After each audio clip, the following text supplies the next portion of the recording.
Coluna Mover, com Melissa Tamaciro. Hora de conversar com a nossa querida Mel aqui no Jornal CBN Campo Grande.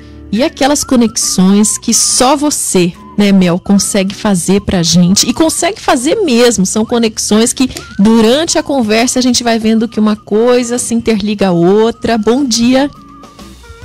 Bom dia, Dani, bom dia. Hoje tá um dia de conectar um frio com fogo, né, Dani? É um dia, no geral, eu trago coisas assim mais animadoras, né? Eu trago coisas curiosas. Hoje não tem como fugir de trazer uma notícia bem triste pra gente. É a 5ª vez que a Cinemateca pega fogo. Ah, é verdade, Mel. Dani, pelo amor do santo, gente, o que acontece? Olha só. A notícia, né, inteira, os jornais todos já falaram muito da Cinemateca. Ontem foi um acompanhamento sobre todo o desenrolar, né, das chamas ali na Vila Mariana. Eu vou dar uma pincelada muito rápida e aí curiosa, que está dentro aí da nossa coluna.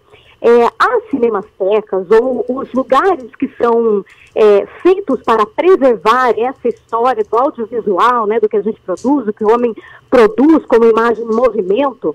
Ela teve uma coisa muito no passado, que ela era produzida, os filmes eram produzidos de nitrato de celulose, sabe, Dani? Eu não sei se isso é um pouco de conhecimento geral ou não. Você se lembra de como eram os filmes? A gente se lembra porque a gente fazia fotografia, então é muito parecido com a fotografia, né? Aquele rolo, né? A gente sempre visualiza isso, aquele rolo grande. Isso. Os rolos, aqueles rolos enormes, né, que tinham aquelas composições plásticas, onde os produtores iam colando uma cena na outra, fazendo os cortes na mão mesmo. Quando a gente fala cortes, eram cortes na tesoura mesmo, nesses filmes de nitrato de celulose. Muitos deles, eles são de alta combustão, são altamente inflamáveis por conta desse componente, que foi o primeiro plástico inventado no mundo. Acho que poucas pessoas sabem disso, né? E esses nitratos, eles foram muito responsáveis, além de ter sido distribuído aí pela indústria do cinema, né? Mas eles foram muito responsáveis por evitar a extinção dos elefantes no mundo. Isso é algo que quase ninguém sabe, Dani. Por quê? Eles substituíram o marfim, que era usado para fazer bolas de bilhar, teclado de piano. O nitrato de celulose, ele é um plástico maleável. Então, por isso que também ele foi muito usado nos filmes de cinema, porque era para esticar muito aquele plástico para poder gravar as imagens. Por que eu estou explicando?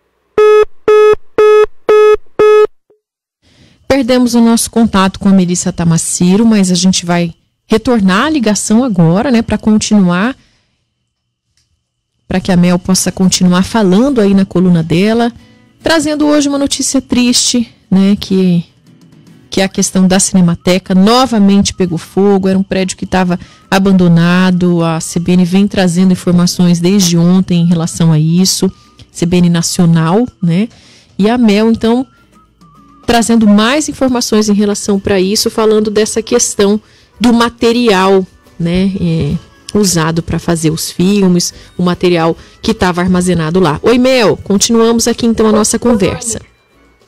Eu acho que o assunto está tanto em fogo, está tão pesado, que até derruba a nossa ligação, né? Mas, Mel, uma pena, né? Mas tem que ser falado, você está certa, não dá para trazer só notícia boa, né? A importância do assunto é grande.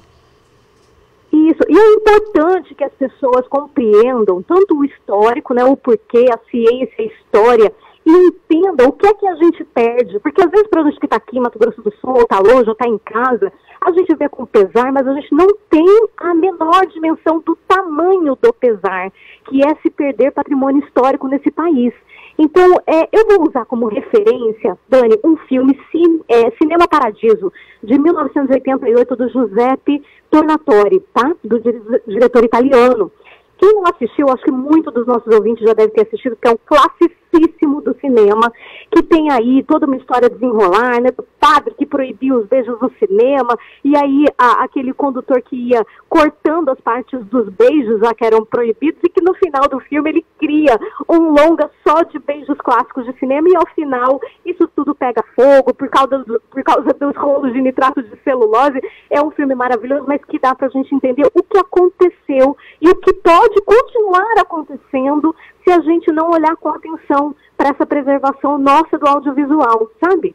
Desde 1940, que foi quando a Cinemateca foi instituída, né? Ela se compõe de uma condição de mais ou menos 250 mil rolos de filme. É muita coisa, é muita história nossa. São documentos aí do cinema brasileiro, de roteiro, cartaz, anúncios, até documentos de censura. São todas coisas históricas que fazem parte do nosso DNA.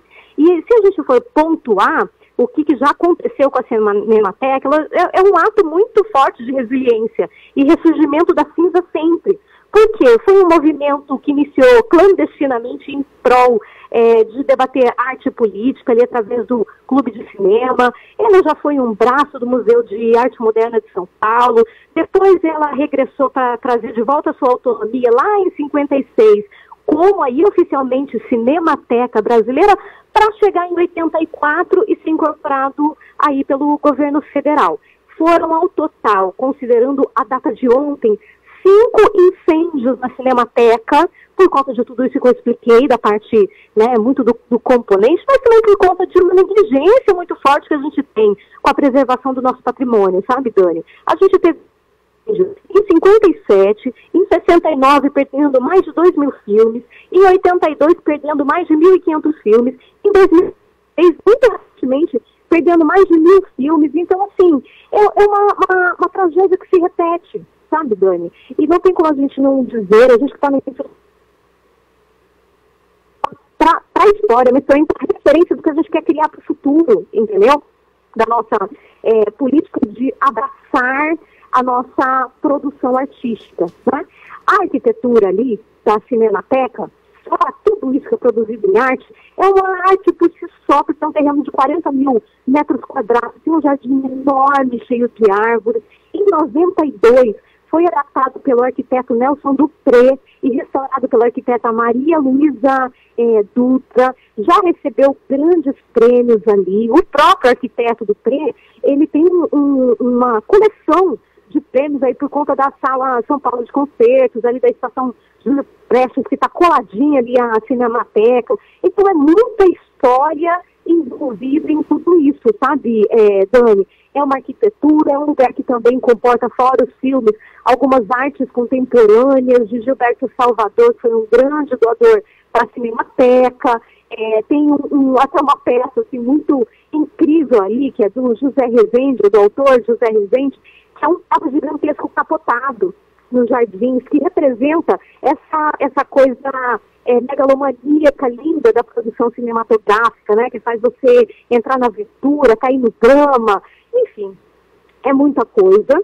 Eu vou deixar aqui uma reflexão de que eu tenho certeza que ela vai se ressurgir das cinzas de novo, como a gente faz, como o brasileiro faz tantas e tantas vezes, mas que a gente tem que olhar para isso não só como uma obrigatoriedade de governo, mas como uma obrigatoriedade de sociedade, se a gente quer preservar o que tudo que veio antes foi feito para que a gente chegasse até aqui, sabe, Dani? E eu deixo aí para vocês uma indicação para essa sexta-feira, não vou deixar o negócio tão pesado, mas eu vou deixar a indicação: reveja Cinema Paradiso, ou veja Cinema Paradiso de 1988, se abrace com o personagem principal, que é o Salvatore de Vita, ou seja, o Salvador de Vita é o nome do personagem principal do Cinema Paradiso, para a gente entender o que é ter amor pela arte, que é o cinema, que traz para a gente um mundo paralelo,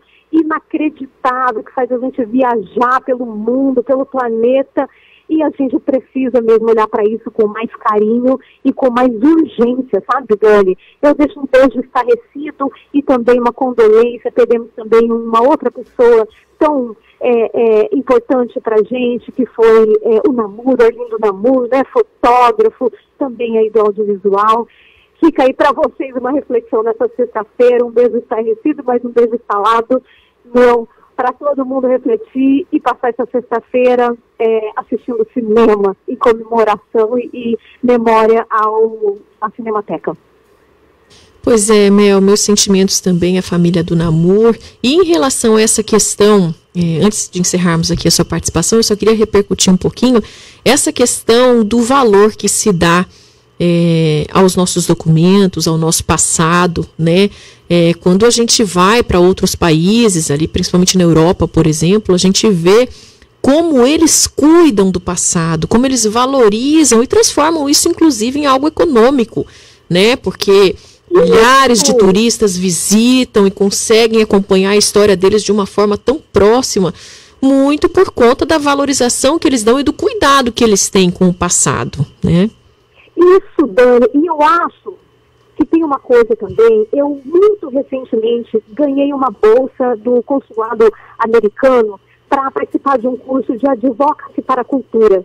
E foi muito inacreditável, porque a gente tinha aula com as lideranças de museus dos Estados Unidos, da Liga das Orquestras dos Estados Unidos, o quanto os cidadãos tomam o protagonismo e não ficam se lamentando e esperando eternamente que o poder público faça as coisas, entendeu? Tem que cobrar, mas tem que transformar essas coisas em um econômico, você matou a pau, entendeu? Porque se a gente consegue transformar essas coisas em produto turístico, produto de visitação, produto mesmo de souvenir, a gente consegue criar autonomia econômica para que essas coisas sejam preservadas e se transforme também em ativo de mão de obra, ativo de ser trabalho para muitas outras pessoas, Dani. Então, eu acho que é uma corresponsabilidade, né? Todos temos responsabilidade, não é um lado só, e eu não estou com isso tirando a tristeza que eu vejo, assim, de muita coisa do poder público que não preserva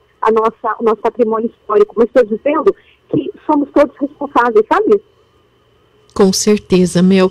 Muito obrigada pela sua participação. Um ótimo dia para você. Obrigada. Um beijo salado aí para você, Dani, e para todos os ouvintes. Boa sexta-feira.